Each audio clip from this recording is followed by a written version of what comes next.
Wayne seems to be infatuated with science. He's here tonight to teach us the science that we never learned in school. So from the dance manual on Speaking to Inform, he has 5 to 7 minutes, and he is going to give us a speech on a new science. Welcome, Wayne, please.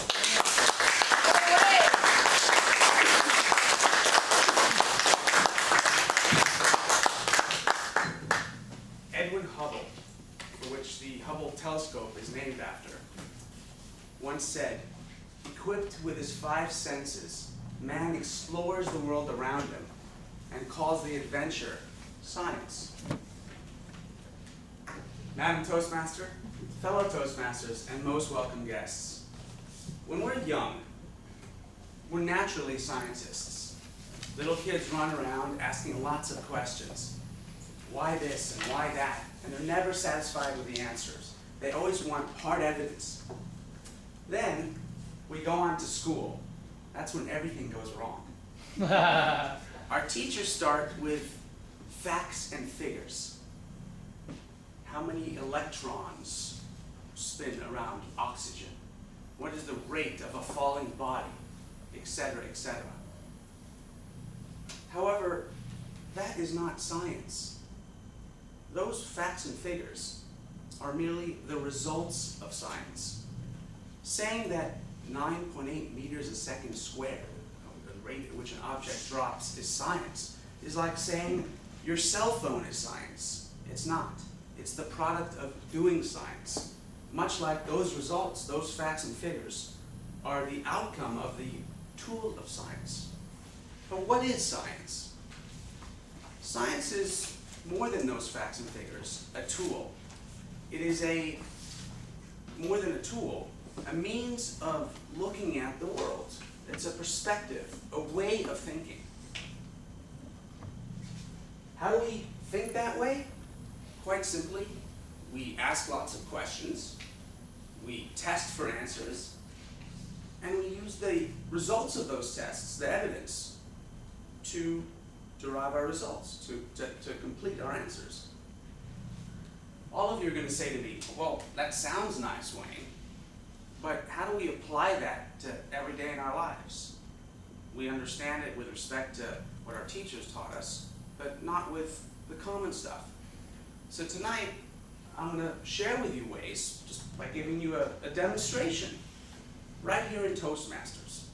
Many of you come to Toastmasters, and you say, "Oh, I can't get up there and speak. All those speakers are professionals.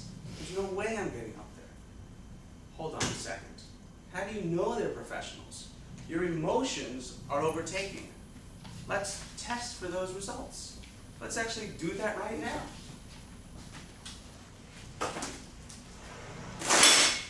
The question is, how many speeches have you given?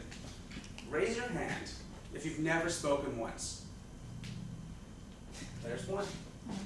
That's 0. Raise your hand if you've given one speech.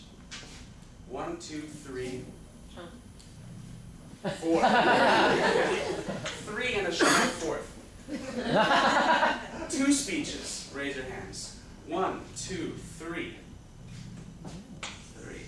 3 speeches. 1. 4 speeches. 1. 5 speeches. 1, 2, 3. 6.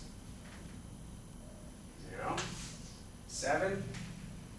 1. Don't worry, this is not going on forever. 8. 0. 9. And 10 or more. Okay, 1, 2, 3, 4, 5, 6, 7, 8, 9. Actually, did I say 9? Yeah, 9 was 0. 9 was 0, 10 is 10 is 9 or more. Okay, now we're going to do a little math. 0 times 1 is 0, 4 times 1 is 4, 2 times 3 is 6, 3 times 1 is 3, 4 times 1 is 4, 3 times 5 is 15, 0, 7, 0, 0, and 9 at 10 is 90. Okay, first of all, how many people did I now look at? 5, 6, 7, 8, 9, 10, 11, 12, 13, 14, plus 9 is 23, right? Anybody? Does And let's add up the speeches. 4 and 6 is 10, 13, what is that, 4 is 17, and 15 is 32, and 7 is 39, and 90 is basically, 40 is 129, right? Okay. This is the part you have to all do very quickly. How many 23s and 129? Okay. Let's just look at that. Let's just say 5 times 25 is about 125, right? So it's approximately 5. Don't have to be exact. So what we now know is that, on average, Toastmasters have given 5 speeches. Interesting. Now when you come in here, you can't say, or you can't listen to somebody else's opinion. Oh, Toastmasters have spoken all their lives. You can't think in your scared feeling of getting up here that so many people have given so many speeches, because now we know the results. 5 speeches is all most of us on average have given. Wait a second, you say. Let's do more science and say, that's not accurate, Wayne, because you're just looking at the sample from one night. All right. Well, that's in fact one of the most beautiful things about science. It is self-correcting. All I have to do is do the same demonstration next Monday night, right? And perhaps I get 4. And then I do it the following Monday night, and I do it for 100 Monday nights. And what's going to happen is that this number is going to get more and more refined, such that over time I'll have a very accurate number. Perhaps 4.5 ends up being the number. And at that point, we're really going to know how many speeches the average Toastmaster has given.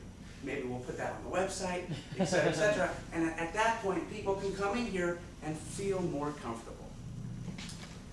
So the point is, we have this tool, this beautiful means of approaching the world that gets more and more accurate the more we use it.